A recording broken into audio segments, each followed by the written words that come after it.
What's the most morally disgusting thing you've seen someone do? Car accident on the highway. A family of 4, including 2 children, were trapped inside. Some of us were trying to pull them out. They were bleeding all over. This despicable middle-aged guy stops his bike. Come near us and we think he's trying to help.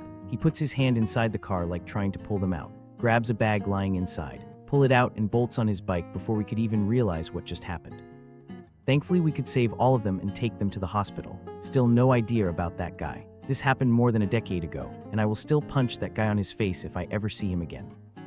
Wish I could say this is uncommon. I work in a world where I read investigation reports and gross humans rob the vulnerable all the time. What in the actual fuck, what a pose. As terrible as that guy was, I think it's amazing that everyone was rescued despite what sounds like a really significant crash. Great job. I have seen a lot of videos of people doing this in bad neighborhoods. Wouldn't surprise me, I was jumped once by 3 people and left for dead under a couch. They stole $5 from me. That's so gross. I remember years ago I was working across the street from a shopping center and some guy overdosed. Another man had Narcan, but while the guy was still out of it, I saw some guy reaching for his pocket to grab cash that was visible. I grabbed his wrist and turned it where it hurt and quietly told him if he tries that again I'll break it. I'm not an aggressive person, but watching someone attempt to take advantage of someone already in a terrible position was a sickening sight. A married couple set their house ablaze for insurance money, purposely kept their 2 dogs inside because it would look suspicious if the dogs ran off. They told us with exactly 0 remorse. Edit for context. Didn't know these people and met them at a house party. My wife, GF at time, and I worked with the sister-in-law of this couple and were decent enough friends to get invited to a Halloween party. Everyone was fucked up and dudes starting bragging about money, getting over on people, and how he fucked his insurance company. He tells a sugar-coated version of the story of how they did so many premeditated actions beforehand that there was no way their claim could be denied. Sister-in-law got extremely emotional and started calling them out, and it led to them fighting and her blurting out the accusation about the dogs. Sister immediately recoiled with shame. The brother-in-law literally laughed. Then the sister tried explaining it away, but by now 7 or 8 people that overheard this are pissed and asking rapid-fire questions. Eventually, brother-in-law says something like, "If cooking 2 mutts is worth $100K, I'd do it every day," which led to yelling and almost fight and them leaving. I wish I could say we reported them and they got what they deserve, but it had happened years before and they had already won their claim. There was nothing to do other than shake your head and try to come to terms with the evil you just encountered. Something similar happened in Indianapolis back in 2011 or so. This couple had a relative rig a gas leak which led to an explosion to cash in on the insurance money. What they didn't factor in was how big the blast would be. I felt it 5-6 miles away, and it killed 2 of their poor neighbors. It was sickening seeing the lady who was in on it being interviewed and acting like she didn't know what happened while crocodile tears streamed from her eyes. Cops knew something was fishy, and after a week or so, the 3 people involved were arrested and I believe sentenced to life in prison. And you reported them to their insurance company, right? That makes me sick. I was trapped in my burning house on the 2nd floor and injured my back jumping from my 2nd floor window and landing wrong because I had to get back in to get my dog out before the fire department arrived. The OVs won't let you near your house. The adrenaline helped me get over my 6FT fence to gain access to the back door. Windows on the 1st floor were blowing out from heat, black smoke, everywhere. It was a nightmare. My poor dog didn't move until I found her. I can imagine she was terrified. I grabbed her by the neck and got her out. The thought of intentionally leaving your dogs to burn because they're selfish pieces of garbage is unbelievable. My dad's ex burned down my childhood home with their Cocker Spaniel and her litter of puppies inside. My former roommate's sister. She married a man who had been in a debilitating car accident that left him paralyzed from neck down specifically so that he would legally adopt her daughter and she could get a trust for the kid from the money he was paid out due to the accident. She cheated on him the entire time they were married, then accused him of molesting her daughter and even coached the kid to tell this story to police. While they were together, she used his money to gamble, buy drugs, and get a 2-story home with no elevator. He would sit at the bottom of the stairs in his wheelchair calling up for her to help him, and she'd just be playing online poker and ignore him. And it did to add since a lot of people had questions. This started in the mid to late 90s. I don't know where the woman is now. I did contact CPS. As far as I know, she never faced any negative consequences. She moved to Florida from Indiana with the man. My former housemate begged me to stay out of their business. The husband passed away some time ago due to complications from his physical ailments. I haven't lived anywhere near my former roommate in over a decade. NGL, I wanna cry reading this. How do you know this and not contact the Adult Protective Services the whole time? How does this story end? 2 women that were best friends since childhood. One woman got married and had 2 kids. The The other woman was secretly conspiring against her in many ways, like sabotaging her on getting a job, hiding mail, anonymously posting crap on social media about her, and so on. She slept with her husband, and one day she told her straight to her face about it. Took her husband away, talked to lawyers, and managed to take her kids away, because she found out the woman had cancer and wouldn't be able to take care of their kids, and her parents were no longer alive. The woman that got cheated on, her cancer became terminal, died lonely. Her best friend took her husband and her kids. In the end, before dying, the woman that had cancer forgave her best friend and said she didn't understand where the hate was coming from. After her death, her best friend bragged how it was so easy to manipulate her and that no one could do crap about it. If there is a word to describe the most disgusting person to exist, it would be that crazy woman. Those poor kids.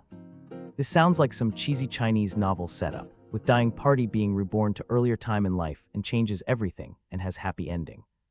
This stuff actually happens in real life. Holy fuck, what is her problem? Society might be a better place if forensics hadn't advanced to the place they are now, and things like that sociopath could be handled the old-fashioned way. The husband is every bit as disgusting. Leaving spouses or GFBF when they get a terminal illness. Fucking abandoning someone at their end of life when suffering takes a special kind of asshole. Dr. Seuss did this. The wife he left committed suicide. Her suicide note said that she couldn't face the cancer battle alone and that her life was too entwined with his, so she just gave up. The note also said to keep her reason a secret because the world needed to believe in him, etc. Awful shit. I recently saw a thread where the echo chamber was aggressively pressuring someone who was sick, not even terminally ill, mind you, to break up with their partner just to spare them and let them move on. The craziest part was the vast majority agreeing it was the moral high ground, with absolutely zero empathy for the sick person's mental health or the absolute hell they were already going through. My partner of 9 years just did this to me after finding out I have stage IV incurable cancer. Just straight up left me and our child, our rainbow baby we tried 6 years for. Not to mention he's a pretty big influencer, and everyone is convinced he's love and light kind of guy. It's a real slap in the face. Pastor at my parents' church did this. His wife cared for him for 32 years, but when she got cancer, he filed for divorce the same day, emptied their bank accounts, and went to Hawaii for 3 months. I work at an airport. A passenger came through with her dog, but the dog did not have the right documents to travel. She then decided to leave her dog somewhere at the airport and hop on the flight by herself. I wasn't the one who found the dog, but one of my colleagues did. He said that if someone ever doubted that dogs had emotions, they should have seen that dog. He had a face of heartbreak, was how my colleague described it, broken heart. That's better than the lady who drowned her dog in the airport bathroom when it couldn't fly. This has happened a bunch and has finally started showing up in the media, and people are getting arrested for it. Good riddance. I used to work at the airport, and one day I was going on break and I saw this well-to-do lady with 2 adorable puppies. I love dogs, so I immediately asked if I could pet them and she said yes. As I was petting them, I overheard what she was saying. Basically, she thought she could carry the pups on her lap, but that's not a thing. Her flight leaves in 20 minutes, and she lives 15 minutes from anyone she knew. After she got off the phone, I said, I know you don't know me, but as you can see, I work here. If you want, I can watch your dogs for you. I can give you my address, phone number, work number, and you can take a picture of my driver's license. She really had no choice, so now I have 2 adorable dogs I never gave back.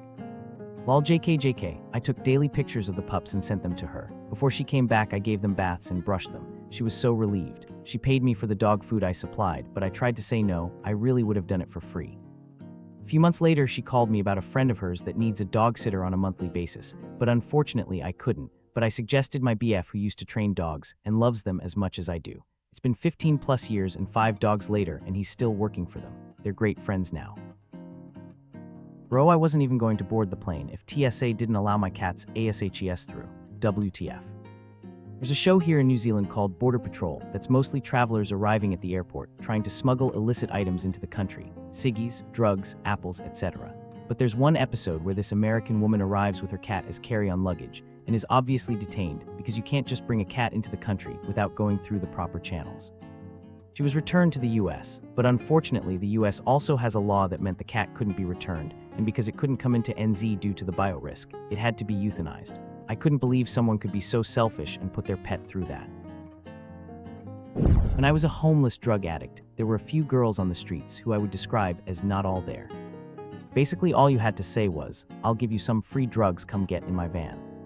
Off they would go, and you'd see them a week later with a black eye or something, until some other predator came along like, oh honey, I'll take care of you, just come to my hotel room. People would try to get them actual help or tell the police, but if the police bothered at all, the girls wouldn't be able to string two coherent sentences together, so they'd be like, "We can't get any useful information out of her, and she won't identify anyone or agree to press charges," acting like it was a conscious choice these women were capable of making. You could let them know the dude is literally waiting and watching across the street for the cops to leave so he can coax her off again. Nothing. Saddest part is when they would go to jail, get put in a facility for a few weeks, get sober and put on medication and pop up again half normal, life in their eyes, etc. But within a few weeks somebody would have them off their meds, back on drugs, and when they weren't being taken advantage of they'd be running the streets barefoot screaming at people who weren't there, etc. Fuck every single one of those predatory pieces of shit. I work in substance abuse. It's no wonder why we see less women seek help and treatment than men. It's because they're being trafficked or taken advantage of in exchange for their substance of choice. I didn't think I had one for this thread, but reading this reminds me of the shittiest human act I've ever seen. When I was an addict, I was still smart and bright. I understood the chemicals I was taking and how to combat them with lipids and or other chemicals. Before the science was out, I knew that Suboxone would act as Narcan if in an emergency overdose. I found myself in such an emergency. A friend of a friend was out, overdosing, and I told my friend to use Suboxone on her. She said this to me, "It's my last one and I don't want to be sick tomorrow." I ended up using my own stash to bring her back. I didn't know her. She almost died, was dying. If I didn't get a phone call, she would be dead. If I didn't argue, she would be dead. If I crashed my car on the way, she'd be dead. I wonder if she's still alive today. Off, that asshole girl is still alive. Everyone that was a piece of shit is still alive. Disgusting. Bless you for your empathy and compassion.